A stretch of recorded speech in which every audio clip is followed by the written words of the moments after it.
வணக்கம்.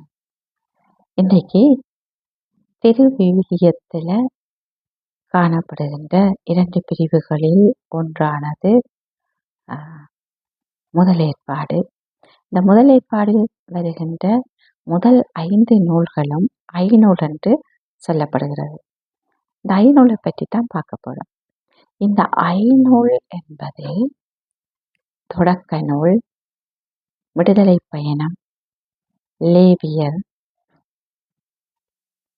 எண்ணிக்கை, இணைச்சட்டம் ஆகிய 5 நூல்களை உள்ளடக்கியது.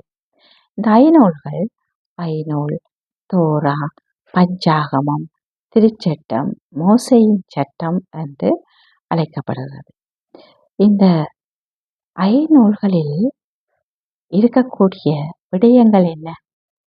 இந்த ஐநூலில் காணப்படுகின்ற விடயங்கள் என்னன்னு சொல்லி பார்த்தால், உலகத்தினுடைய ஆரம்பம், மனித படைப்பு, இந்த மனிதனுடைய வீழ்ச்சி, மனிதனுக்கு இறைவன் கொடுத்த வாக்குறுதி, இவர்களுடைய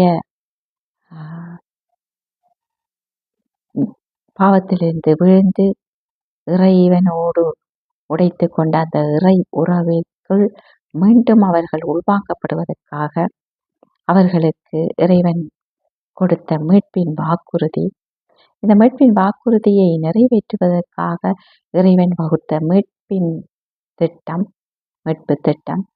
மீட்பு வரலாறு.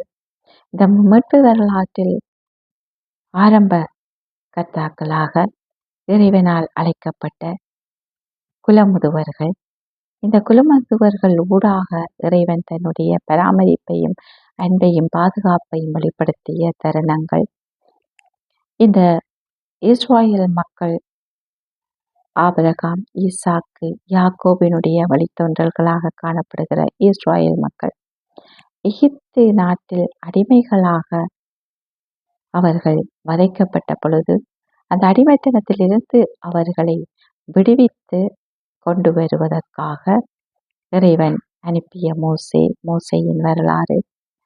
மோசே இந்த மக்களை பார்வோனுடைய அடிமைத்தனத்திலிருந்து விடுவித்து பாஸ்கா உணவுக்கு பின்னராக அவர்கள் எகிப்து நாட்டிலிருந்து புறப்பட்டு செங்கடலை கடந்து பாலைவனத்தில் 40 ஆண்டுகள் அவர்கள் வழி நடந்து, அந்த வழிநடத்தலின் பொழுது அவர்கள் அனுபவித்த இறை பராமரிப்பு, பசித்த பொழுது மன்னாவும் காடை இறைச்சியும் கிடைக்க, தாகமெடுத்த பொழுது மாஷா மெரிபாவில் அவர்களுக்கு குடிக்க நீர் கிடைக்க, இன்னுமாக பல்வேறுபட்ட இறைவனுடைய பராமரிப்பை அனுபவித்து சீனாய் மலையில் வந்த பொழுது அவர்களுக்கு என்று சட்டங்கள் இறைவனால் வகுத்து கொடுக்கப்பட்ட 10 கட்டளைகள், இறைவன் முதலாக ஒரு சமூகத்தோடு செய்து கொள்ளுகின்ற உடன்படிக்கையாக அந்த 10 கட்டளைகளை அவர்களுக்கு மோசையூடாக வழங்கி வைப்பதும், அதன் பிறகு அவர்கள் இந்த பாலைவனத்தை நடந்து சென்று அவர்களுடைய வாக்களிக்கப்பட்ட பூமிக்கு வருவதும்,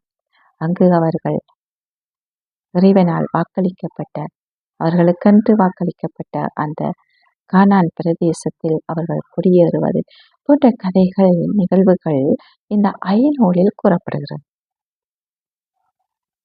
அவை இந்த ஐநூலில் தொடக்க நூலில் முதல் 11 அதிகாரங்கள், முதல் 11 அதிகாரங்களில்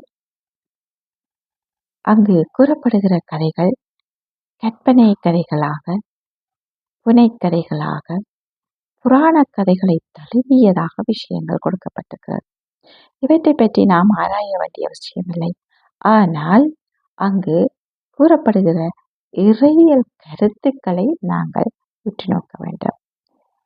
இறைவனுடைய வல்லமையை, உலகப் படைப்பனைத்துக்கும் இறைவனே காரண கர்த்தாவாக இருக்கிறார் என்பதை, இறைவன் அன்புள்ள தந்தையாக, இரக்கமுள்ள தந்தையாக, நம்மை பாதுகாக்கும் தந்தையாக இருக்கின்றார் என்ற உண்மையை அறிந்து கொள்ளவும், எங்களுடைய மன தூய்மையும் கீழ்ப்படிவினாலேயும் இறைவனோடு கூட நாங்கள் நடக்க முடியும், இறைவனை முகமுகமாக நாங்கள் எங்களுடைய தூய்மைத்தனத்துக்குள் காண முடியும் என்ற விடயங்கள் எங்களுக்கு கூறப்படுவதை இந்த ஐநூலில் நாங்கள் காணலாம்.